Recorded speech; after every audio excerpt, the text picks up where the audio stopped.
Hello ladies and gentlemen, and welcome to a Saturday evening episode of Ted's Booze Cellar with me, your most gracious host Ted. It is currently 20 minutes to 7 on the 12th of June 2021 with me, your most gracious host Ted. Now we're going to be taking a look at something from a particularly notable brewery, or company I should say, and it's a bit more different to the usual ilk of beers that we've been looking at recently. I mean, like, beers are kind of like the general through line of like what I tend to review on this show, but I thought, you know what, you do need to mix things up sometimes. So today we're going to be taking a look at the Spiced and Cola premix can from Bacardi. Bacardi obviously being a very big rum manufacturer. You can get this from Morrison's, I believe, for 90p, and at Sainsbury's for £1.60.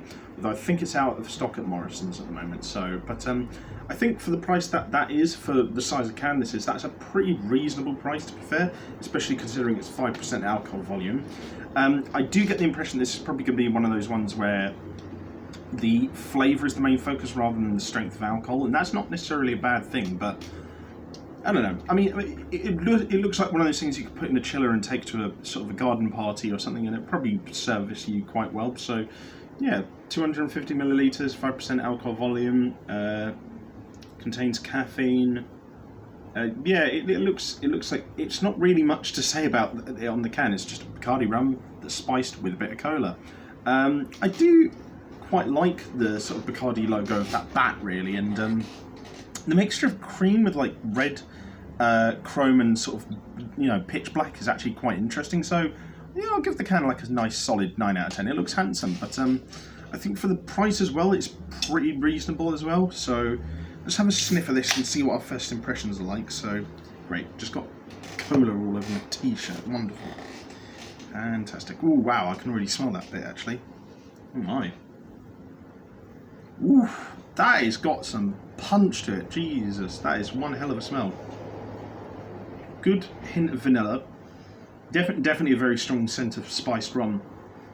Really overpowers the Coke smell actually, which make me feel a little bit worried in the sense that it might just be a bit overpowered one way towards one side of the taste. But you know, I'm willing to give it a good effort.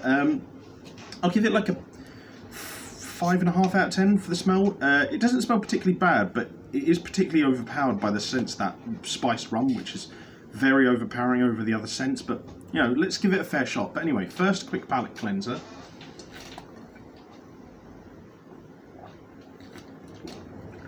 And then, as always, on to the most important part of the video. I get the feeling that this will probably be quite good at a barbecue as well, actually. So yeah, if you're interested in this, check it out. But for now, bottoms up.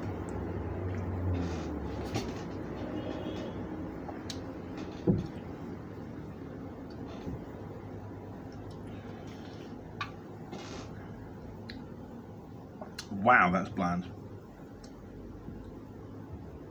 There's this like weird fake spiced vanilla flavour at the end. It just really doesn't leave that much of an impression. God, that's really disappointing. Usually these aren't particularly special, these premixed drink cans, but this one's particularly just meh. Oh God, that's so boring. It's like there's no cola flavour at all. There's a tiny bit of it on the undertone. A weird sort of like bizarre spiced vanilla flavour at the end that just doesn't really fit. And then aside from that, there's nothing really much else to say. It's just like basically the drink equivalent of lettuce. There's like nothing to say about it. It's literally just there and it's kind of boring. I'd say I'm going to give it a 4.75 because while there's nothing particularly offensive about it, I think the lack of flavour is really disappointing, and it's also just got like this weird sort of like nothingness to it that just kind of makes me feel a bit empty. And it's like,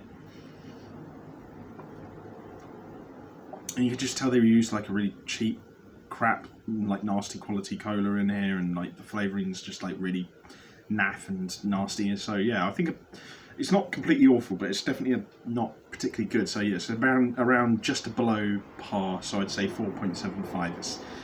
God, that is disappointing as hell. Yeah, I'm going to chuck that away and probably have myself a beer instead. But look, hopefully you guys at home like it more. If you do like it more than me, then let me know in the comment section down below and give me your ratings as well. And Also comment down below if you want me to check out any other drinks in the future on this show. If you want to check out anything else I do online as well, please be sure to check out the links in the video description down below. And until next time, if you did like this video, leave a like, share and subscribe. But until then, have fun, stay safe with whatever you're doing, don't do anything I wouldn't do. Wash your hands, take a mask with you to the shops, drink responsibly, know your limits, and I'll see you guys at the bar next time on Ted's Booze Cellar. Bye for now.